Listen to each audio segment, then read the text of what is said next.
इटावा के कथावाचक मामले में नेहा सिंह राठौर ने बीजेपी पर हमला बोला है। नमस्कार, मैं पलक त्रिवेदी और आप देख रहे हैं टीवी 24 नेटवर्क। इटावा के बकेवर थाना क्षेत्र के दादरपुर गांव में 21 जून को एक भागवत कथा का आयोजन किया गया था। कार्यक्रम में कथावाचक मुकुट मणि और आचार्य संत सिंह कथावचन कर रहे थे। आयोजन के दौरान कुछ ग्रामीणों ने कथावाचकों की जात को लेकर आपत्ति जताई। आरोप लगाया कि कथावाचकों ने स्वयं को ब्राह्मण बताकर कथा आयोजन किया, जबकि वो अन्य जाति से हैं। इस विवाद ने तुल पकड़ा और कुछ लोगों ने कथावाचकों के साथ मारपीट शुरू कर दी। इतना ही नहीं, उनकी इच्छा के विरुद्ध उनके बाल भी काट दिए गए। इस अमानवीय कृत्य का वीडियो किसी ने सोशल मीडिया पर डाल दिया, जो बाद में खूब जमकर वायरल हो रहा है। वीडियो के वायरल होने पर क्षेत्र में तनाव की स्थिति उत्पन्न हो गई। स्थानीय लोगों और धार्मिक संगठनों ने इस घटना की कड़ी निंदा की और दोषियों के खिलाफ सख्त कार्रवाई की मांग की। वरिष्ठ पुलिस अधीक्षक ब्रजेश कुमार श्रीवास्तव ने मामले को गंभीरता से लेते हुए सोशल मीडिया मॉनिटरिंग सेल को तत्काल कार्रवाई के निर्देश दिए। सेल ने वायरल वीडियो का संज्ञान लिया और मामले की जांच शुरू कर दी। पीड़ित कथावाचकों की तहरीर पर संबंधित धाराओं में मुकदमा दर्ज किया गया। पुलिस ने तुरंत कार्रवाई करते हुए 4 आरोपियों में आशीष, उत्तम, प्रथम उर्फ मोनू और निक्की को गिरफ्तार कर लिया। इनमें निक्की पर कथावाचकों के बाल जबरन काटने का मुख्य आरोप है।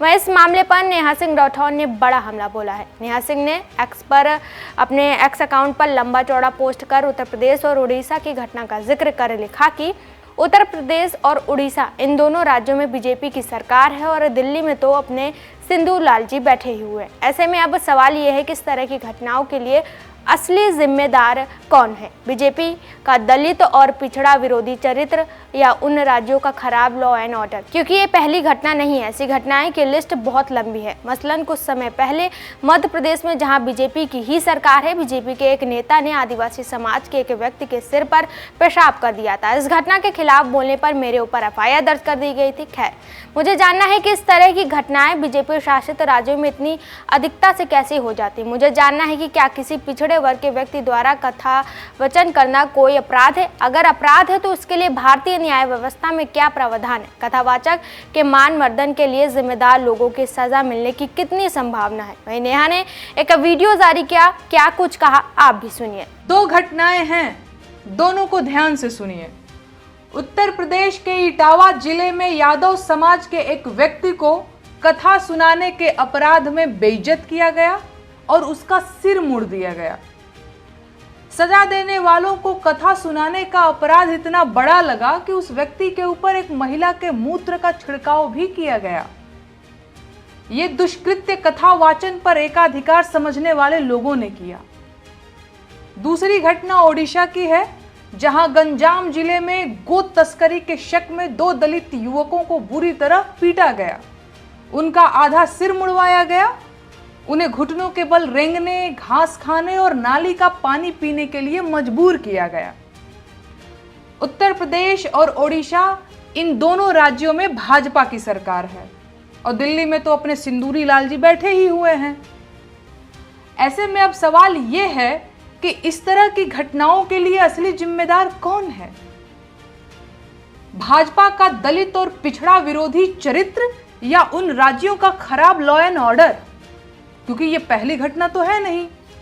ऐसी घटनाओं की लिस्ट बहुत लंबी है। मसलन कुछ समय पहले मध्य प्रदेश में, जहां भाजपा की ही सरकार है, भाजपा के एक नेता ने आदिवासी समाज के एक व्यक्ति के सिर पर पेशाब कर दिया था और घटना के खिलाफ बोलने पर मेरे खिलाफ FIR दर्ज की गई थी। खैर, मुझे जानना है कि इस तरह की घटनाएं भाजपा शासित राज्यों में इतनी अधिकता से कैसे हो जाती हैं। मुझे जानना है कि क्या किसी पिछड़े वर्ग के व्यक्ति द्वारा कथा वाचन करना कोई अपराध है? अगर अपराध है तो उसके लिए भारतीय न्याय व्यवस्था में क्या प्रावधान है? कथावाचक के मान मर्दन के लिए जिम्मेदार लोगों को सजा मिलने की कितनी संभावना है? पहलगाम आतंकी हमला देश में हुआ पहला आतंकी हमला नहीं था। देश लंबे समय से आतंकवाद से लड़ रहा है और हमने अपने हजारों नागरिक आतंकी हमलों में खोए हैं। हर बार ये हमले पूरे देश के विरुद्ध माने गए और मृतकों को देश का नागरिक माना जाता रहा। पर भाजपा सरकार की कृपा से ऐसा पहली बार हुआ कि जब पूरे देश ने मृतकों की सूची में हिंदू और मुसलमान नाम छांटे माहौल बनाया गया कि आतंकियों ने धर्म पूछकर मारा। एक पूरे समाज को आतंकवादी और उनका साथी बताने की कोशिश की गई, जबकि सच ये है कि सरकार अभी तक हमलावरों को पकड़ना तो दूर, उनकी सही पहचान तक नहीं जुटा पाई है। और अब खबर आ रही है कि सरकार ने पहलगाम हमले के लिए जिम्मेदार आतंकियों के गलत स्केच जारी किए थे। अब सवाल यह है कि जिस गलत जानकारी के आधार पर देश की एक बड़ी आबादी को अपमानित किया गया, उसकी जिम्मेदारी कौन लेगा? और जो कष्ट पहुंचा है उसकी भरपाई कैसे होगी? एक सबसे जरूरी सवाल यह है कि आखिर भारतीय जनता पार्टी किन लोगों की पार्टी है? सरकार चलाने वाले लोग कौन लोग हैं? ये लोग दलितों को अपमानित करते हैं, पिछड़ों को अपमानित करते हैं, महिलाओं को अपमानित करते हैं, अल्पसंख्यकों को प्रताड़ित और अपमानित करते हुए उनकी वफादारी पर सवाल उठाते हैं। आखिर ये कौन लोग हैं? ये किस हक से ऐसा करते हैं? और ये किन लोगों की पार्टी है? क्या ये कहना गलत होगा कि भारतीय जनता पार्टी दरअसल देश के बहुसंख्यक सवर्ण समाज के पुरुषों के वर्चस्व वाली पार्टी है? सच ये है कि भाजपा में मौजूद बाकी समाजों के प्रतिनिधि दरअसल प्रतिनिधि नहीं, कठपुतलियां हैं, जो अपने समाज का हित करने का ढोंग करते हैं और उन्हें बरगलाते हैं।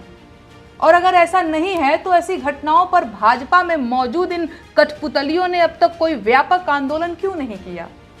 भाजपा का अल्पसंख्यक मोर्चा अल्पसंख्यकों के लिए क्या कर रहा है? सच ये है कि देश के लिए आतंकवाद से ज्यादा खतरनाक जातंकवाद है, क्योंकि इसे फैलाने में बहुत सारे लोग शामिल हैं जिन्हें सरकार का मूक समर्थन मिला हुआ है। एक बेहद अहम सवाल यह भी है कि गाय के नाम पर जिस तरह से देश भर में लिंचिंग की गई, उससे गोपालन को बढ़ावा मिलेगा या लोग हतोत्साहित होंगे? पहले गाय के नाम पर मुसलमान समाज को निशाना बनाया जाता था, अब दलितों को भी टारगेट किया जा रहा है। मेरा विश्वास कीजिए, जो लोग खुद को सुरक्षित समझ रहे हैं और ऐसी घटनाओं के प्रति तटस्थ हैं, वो भी दरअसल सुरक्षित नहीं हैं। भरोसा ना हो तो कुछ दिन इंतजार कर लीजिए। आज देश को आतंकवाद के साथ साथ जातंकवाद से भी लड़ने की जरूरत है, जिसके लिए सबसे पहले इसकी जड़ पर प्रहार करना होगा। फिलहाल के लिए इतना ही। ऐसे ताज़ा जानकारी और खबरों के लिए हमारे साथ जुड़े रहिए और देखते रहिए TV24 नेटवर्क।